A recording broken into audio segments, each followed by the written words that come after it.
নমস্কার বন্ধুরা, আজকে আমি আপনাদেরকে আমার বাগানের খেটে শাক রান্না করে দেখাবো।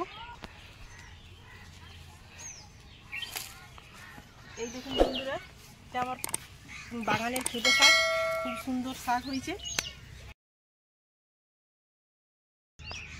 এই দেখুন বন্ধুরা, খুব সুন্দর আমার বাগানে শাক হয়েছে, খেটে শাক। এই শাকটা গরমে খাওয়ার পক্ষে খুবই উপকারী। আমি এখন আমার বাগানের এই খেটে শাক তুলে নেব।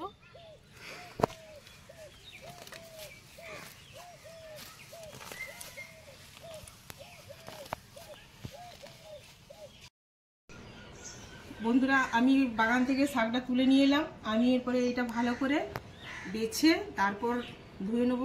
এর কারণ হচ্ছে আগে ধুলে এই শাকটা খুব লাল লাল করে। আপনারা অনেকে এটাকে লালতে শাক বলে চেনেন, এটা আমরা বাঁকুড়ায়, সেই জন্য আমরা এটাকে খেটে শাকই বলে থাকি। এটা আমি বুঠিনে কাটবো না, এটা আমি এইরকম করে এটাকে আমি ছিঁড়ে নেব।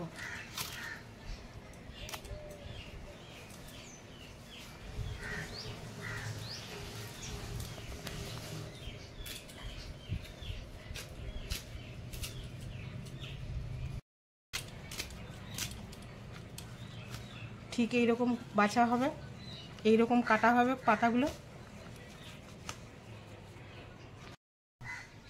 বন্ধুরা, আমার শাক বাছা হয়ে গেছে। আমি এরপর শাকগুলো ভালো করে ধুয়ে নেব।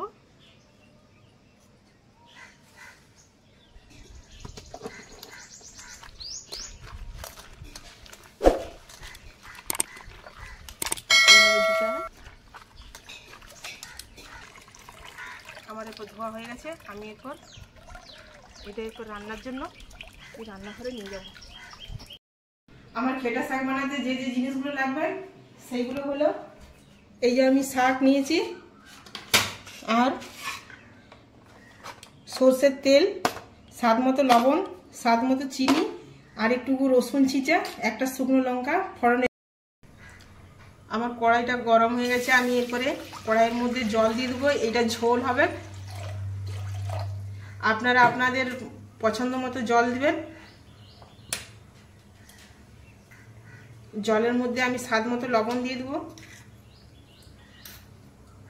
আপনারা চাইলে চিনি দেবেন, না দিতেও পারেন। আমি এখানে অল্প দিচ্ছি। আপনারা চাইলে একটু খাবার সোডা দিতে পারেন, কিন্তু আমি এখানে দেবো না, যেহেতু আমার কচি, খুবই নরম কচি শাক। আমার জল ফুটে গেছে। আমি এরপরে শাকগুলো জলের মধ্যে দিয়ে দেবো।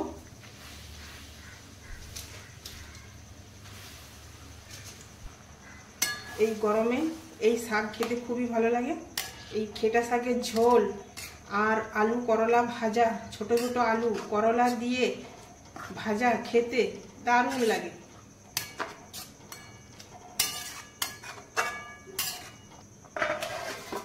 এরপর আমি ঢাকা দিয়ে দিলাম।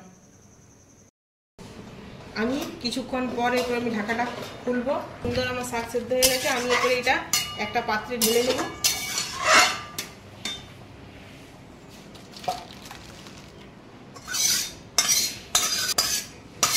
এরপরে আমি কড়াইটা আবার বসাবো।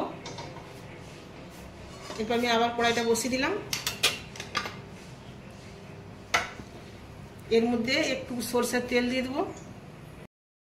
আমার কড়াইয়ে তেলটা গরম হয়ে গেছে। আমি এরপরে একটা শুকনো লঙ্কা ফোড়ন দিয়ে দেবো।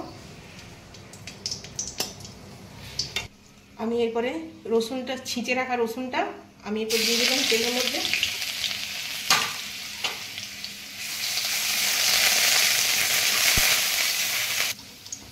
রসুনটা ঠিক এরকম লাল লাল হবে। এরপর আমি সেদ্ধ করা শাকটা এর মধ্যে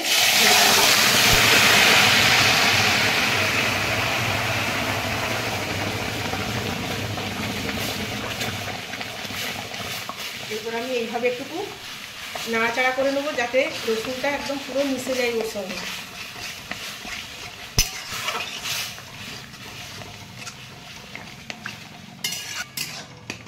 আমার খেটা শাকের ঝোল রেডি।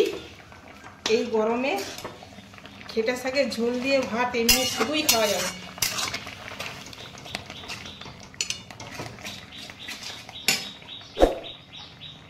এরপর আমি এটা একটা পাত্রে ঢেলে নিলাম।